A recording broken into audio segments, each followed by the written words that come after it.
let's talk about version controlling and information across various resumes. If you're really getting Teal to the fullest, you might have 10, 20, 30, 50 resumes in Teal.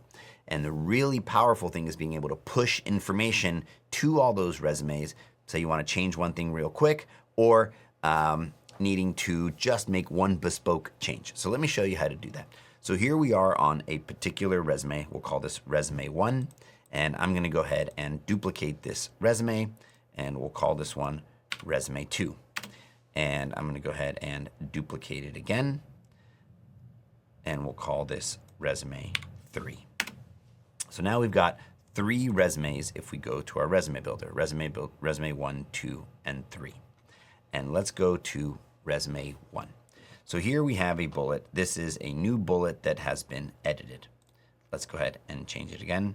Say this is a new bullet that has been edited yet again. And I want all my resumes to reflect this. Right? Say I had a typo and I want to fix it. So I'm going to check Save to All Resumes. If you only have one resume, you will not see this checkbox. We sort of hide it to avoid confusion. So we'll go ahead and save that. And so now if I go over to, say, resume 2, you can see it's got the same information that's been pulled. But now let's say in this particular resume, I do want to turn it on, and I want to go ahead and put it at the top because there's something about this bullet that makes sense for this job I'm applying to. And let's go ahead and edit this bullet and say, this is a single new bullet that has been edited slightly.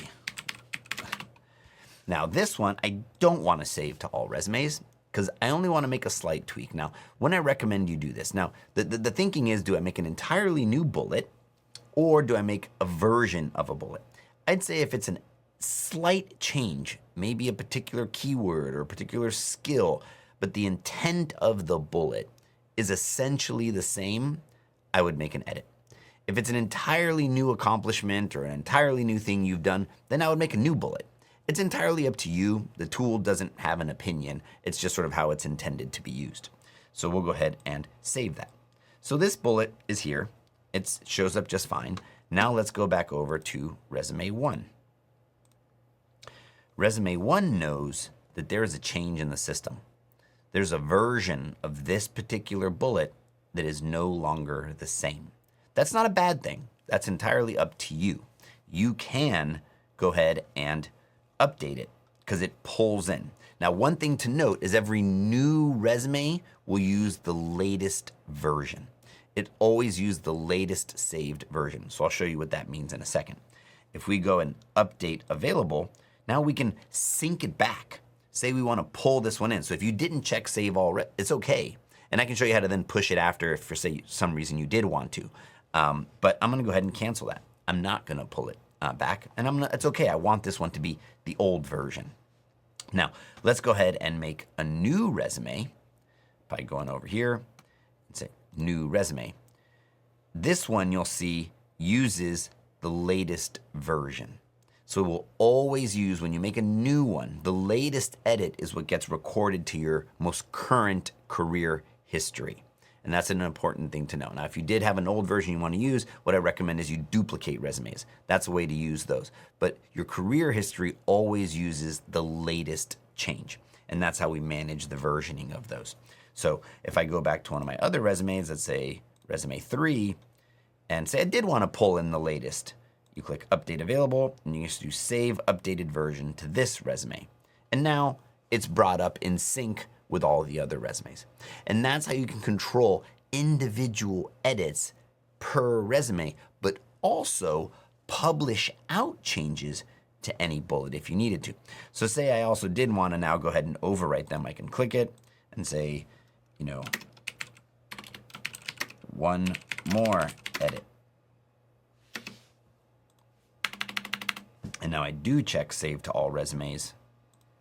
It will now publish out the latest version to all of them and essentially reset it.